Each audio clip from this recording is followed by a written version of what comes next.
All right, welcome back, everyone. This is Solana Smoke, episode 14, and we're the 14th of May, so quite funny. Today, we're going to be, as usual, looking at some cool video that the most amazing Solana conference are giving us. So it's going to be the one from Accelerate that took place a couple of days ago. And really, to be transparent with you, to choose the video, I thought, okay, let the public decide. And so I've taken the video that so far has the most views, and it will be a video from Gabe Whaley. So he's the founder of MSCHF. For those of you who don't know MSCHF, they're basically, engineering internet chaos. They do art, they do product, they do all sort of startup mixing, status, money. It's really a big mix of things. And they always come up with very, very creative product, and they're always kind of very viral. So let's see, why did they come to Solana conference? I think that's a very interesting topic, and it's not. I guess it will not be our usual, crypto talk. So that's great because we're going to be learning something for sure. As usual, I have my friend today. So I couldn't tell you actually what cigar it is because there is no label. So I guess it was custom, a gift. What I can tell you so far is it's got a very light draw. So I'm really enjoying it for like a morning smoke, and goes perfectly with my morning coffee. So yeah,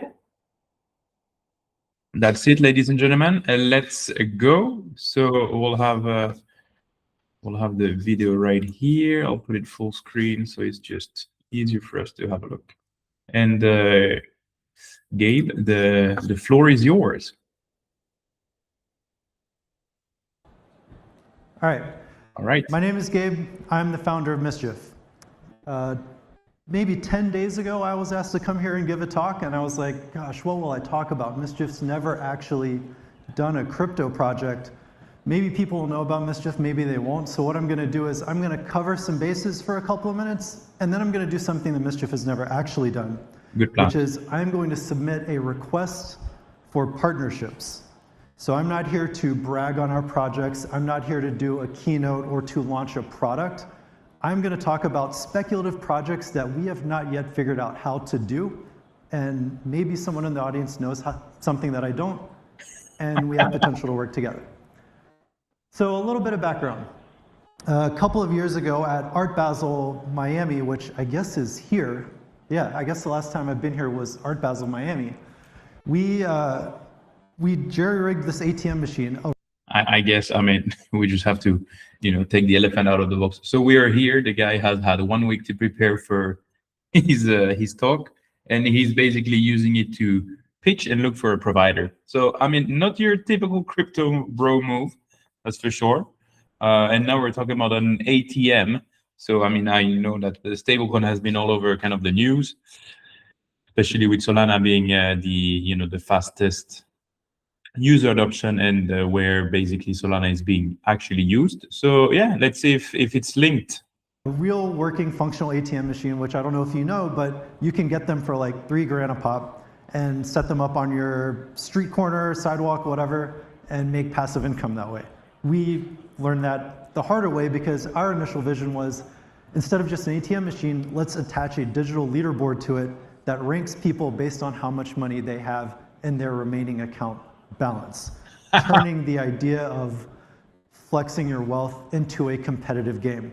Of course, the best place to put that was here at Miami Art Basel. And of course, everyone did exactly what we predicted they would do. Celebrities started showing up, clocking in at $3 million. A huge crowd started gathering around the ATM machine, so much so that the art fair ended up assigning 5 extra security guards around our booth because the crowd would get so big that they would start bumping into the art on the walls of the side-by-side galleries. Here's another one that...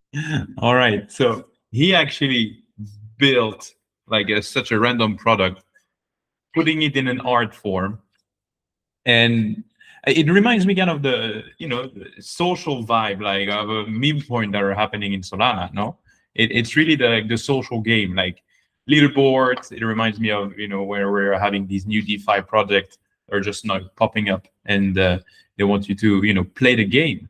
So I think if I can give my take on why is it linked to Solana, I think Solana, is the place where these type of games could happen online, on chain.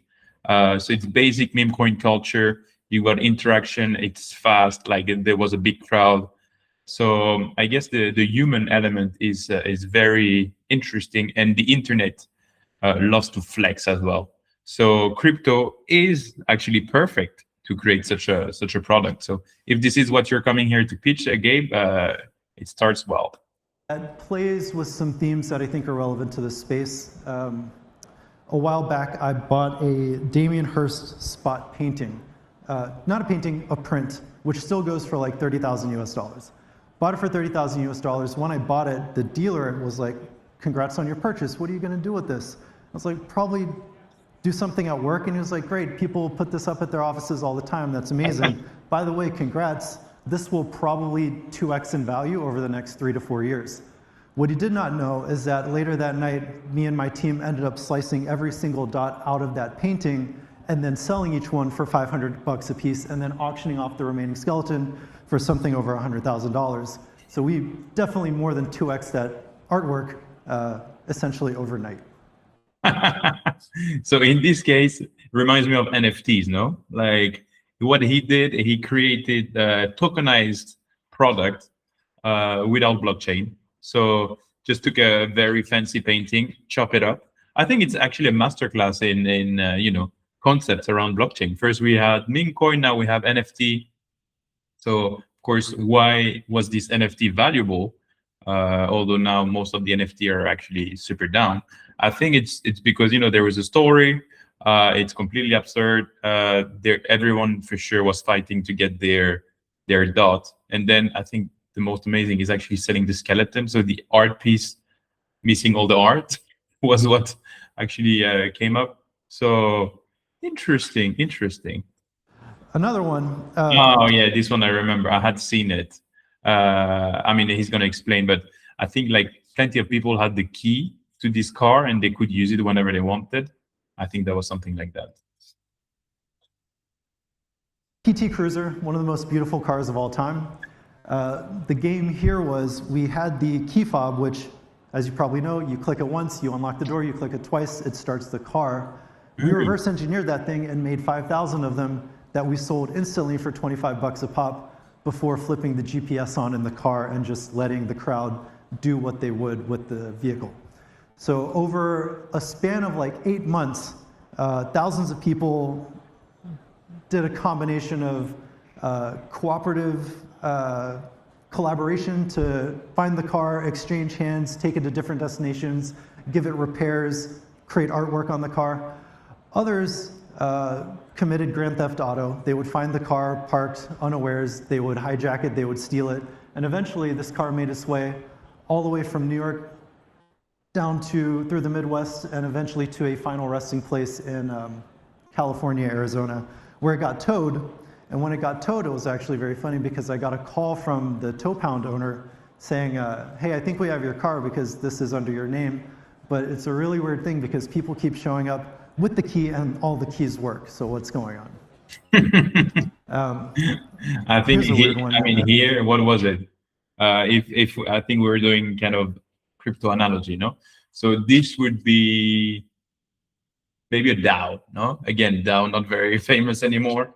No, it's not a DAO. It would be decentralization. Like everyone would have, access to it. Everyone wants to kind of do something about it, and they self-organize. Some of them decide that the project should go one direction, like let's cross the country. The other ones are let's repair the car. The other ones are let's destroy the car. So I feel it's like really like a typical crypto project. Now everyone's got their view. Everyone's doing something different with it, but ultimately, what the people actually want is what's happening. So again, it fits really the Solana ecosystem, like just builders trying something, the crowd, rallying behind the product. We're very far from like kind of Ethereum, where this wouldn't happen on Ethereum. Ethereum is all about institutionalization, software. Was here is more like kind of the internet, trading. against itself, some like in real time, because you got the speed of Solana. So that would be kind of the comparison I would give with crypto.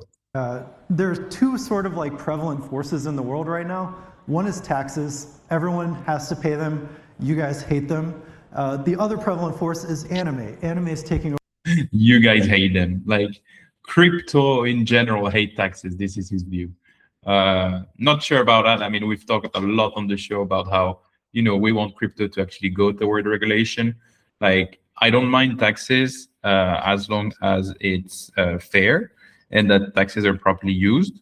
But then it goes kind of more into a jurisdiction kind of basis, not so much about crypto itself. But should you tax crypto differently than any other asset? I don't think so. I think ultimately it's money. So should you be taxed in spending your coin? I mean, you're already taxed with VAT and all of this. So I mean, yeah, crypto has plenty of uses. So the tax point is really something different. But yeah, let's have a look why tax and then manga or anime. Over everything. So us and our big brain schematics, we were like, you know what? Without thinking too hard, let's just jam these two worlds together and create a TurboTax competitor in the form of an anime dating simulator. So the way it works is you go on these cute virtual dates. I mean, TurboTax, for those of you that don't know, it's like a tool that helps you with your tax in the US. So now you're basically putting a Pokemon or manga and they're doing your tax. So interesting. With this girl named Iris.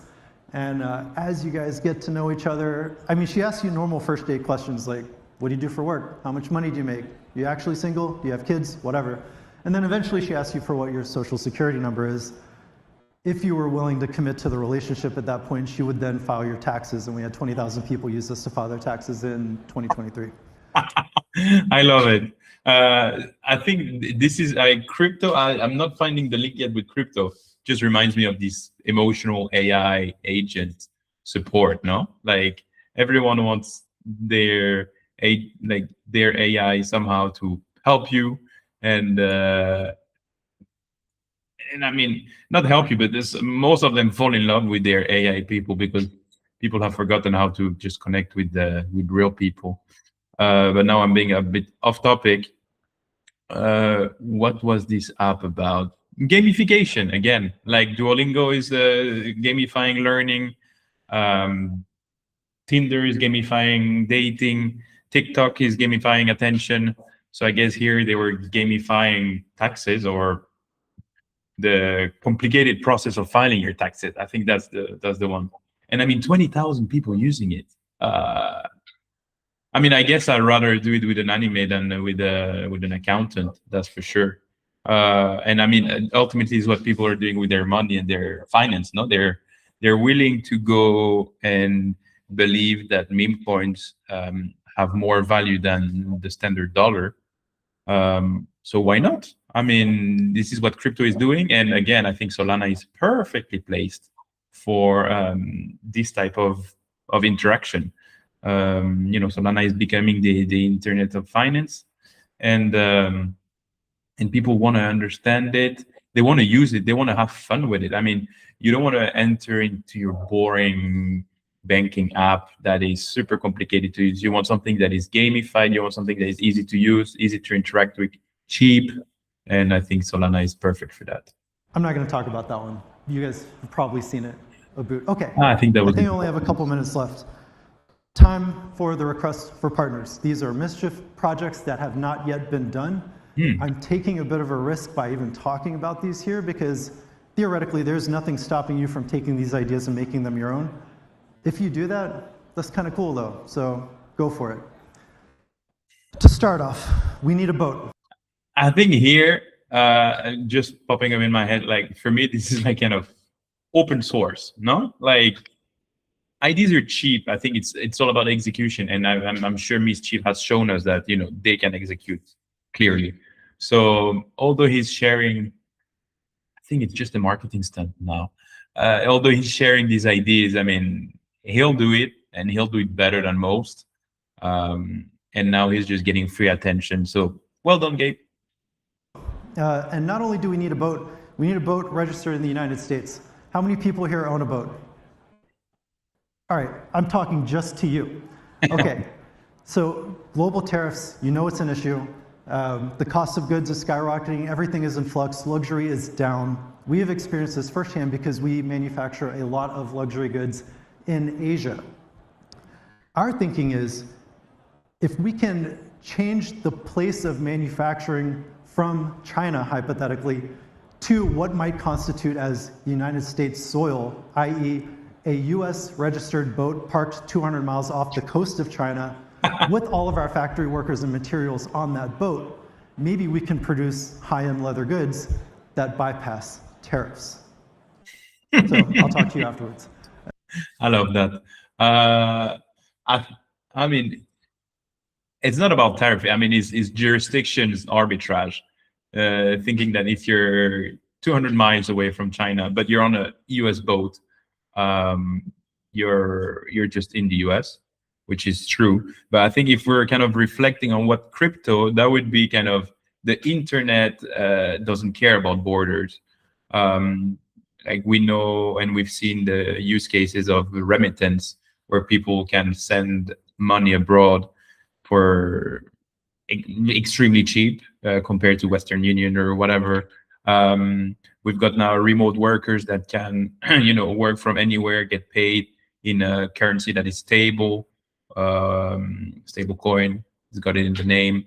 And then if we're thinking broader, we've got like the AI as well, that is kind of taking down the borders in terms of what you can do, what you can build, what do you know. And I think this is where this idea was going. So the internet really is helping in that situation. I don't see how turning this into a crypto project, that would be very curious. But say let's listen to the other ideas he has. We need a science lab. So speaking more about luxury, the issue with luxury is it's a little bit too accessible right now. How do rich people flex and show that they're truly rich when any poor person can get a dupe, can find something off the secondary market? Yeah. How can we create this divide again that used to actually exist between the wealthy bourgeois and the proletariat? I mean, again, I think this is just marketing to its finest. No? Like all these sentences are just going to be taken out of context and put on news article, and it's just going to sell like hot cupcakes. So here, I think one key element, and I mean, this is from my early days in blockchain, before blockchain was crypto, like before NFTs, where blockchain use case were really like, we track items. Could we track olive oil? We had project with the wine NFTs.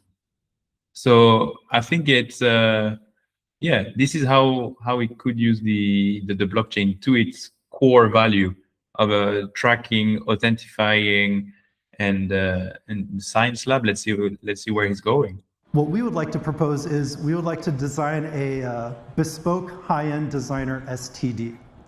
It doesn't cause any damage or weird icks of that nature. All right, but what it does do is it proves verifiably that you have fucked to an nth degree a hot person or a wealthy enough person that was able to get their hands on this STD.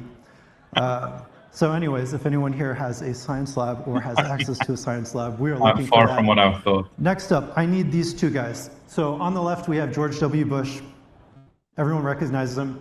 To the right, you may not recognize this person, but that is the son of Osama bin Laden, Omar bin Laden. What do these two have in common?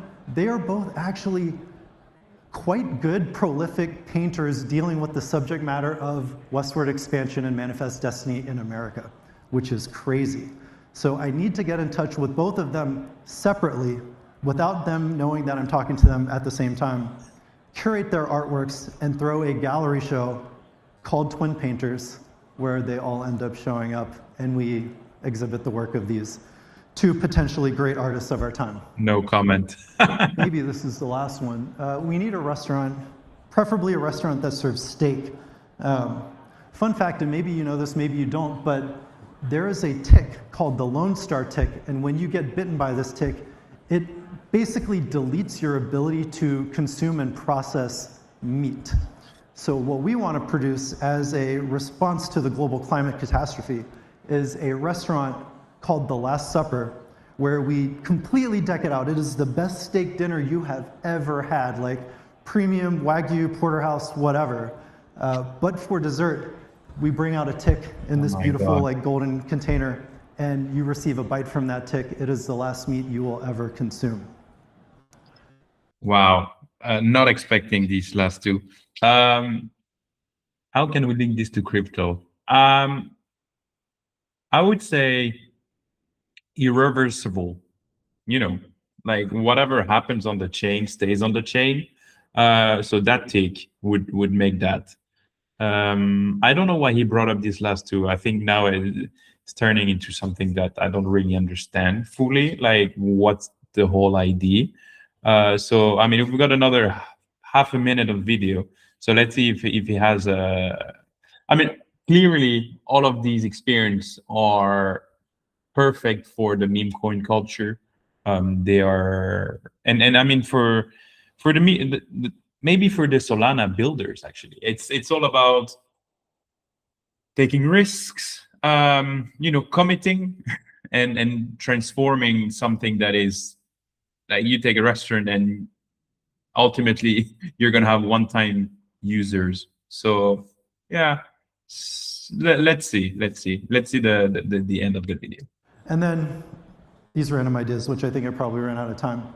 But we do aspire to make a nightclub. We do aspire to make a video game, a roller coaster. And if anyone has a line on a McDonald's franchise, I just want to open and run a McDonald's franchise for fun. So anyways, that's MSCHF. That is our request for partners. You can find me at Gabe@MSCHF. Cool. All right. Thank you.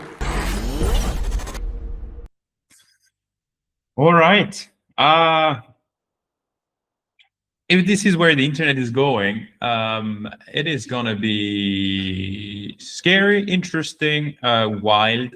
We're clearly, you know, going away from, like I was saying during the call, like during the video, old-time kind of banking apps or whatever, boring, passive consumer, and we're turning into something way more where the users are involved, where there is coordination, there is entertainment, there is grabbing your attention. Like people are going to do weird stuff, and it's already happening on Solana, to be honest. So yeah,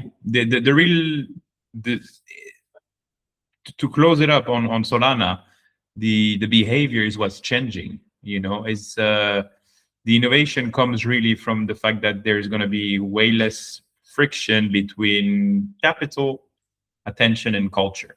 And I think this will merge altogether, and then it's not going to be living on social media, but it'll just be living, you know, on Solana, where the internet, the finance internet market lives. So that's it for me today. I think it was a very interesting, very different video. But as always, if you like the video, feel free to drop your comment down there, like and subscribe, like there's no tomorrow. Share it with your friends, and as always, if you have a video you want me to review, if you want to join the podcast, if you have a cigar recommendation, I will be here, and I will see you next time on the next Solana Smoke. Take care, everyone. Talk soon. Bye-bye.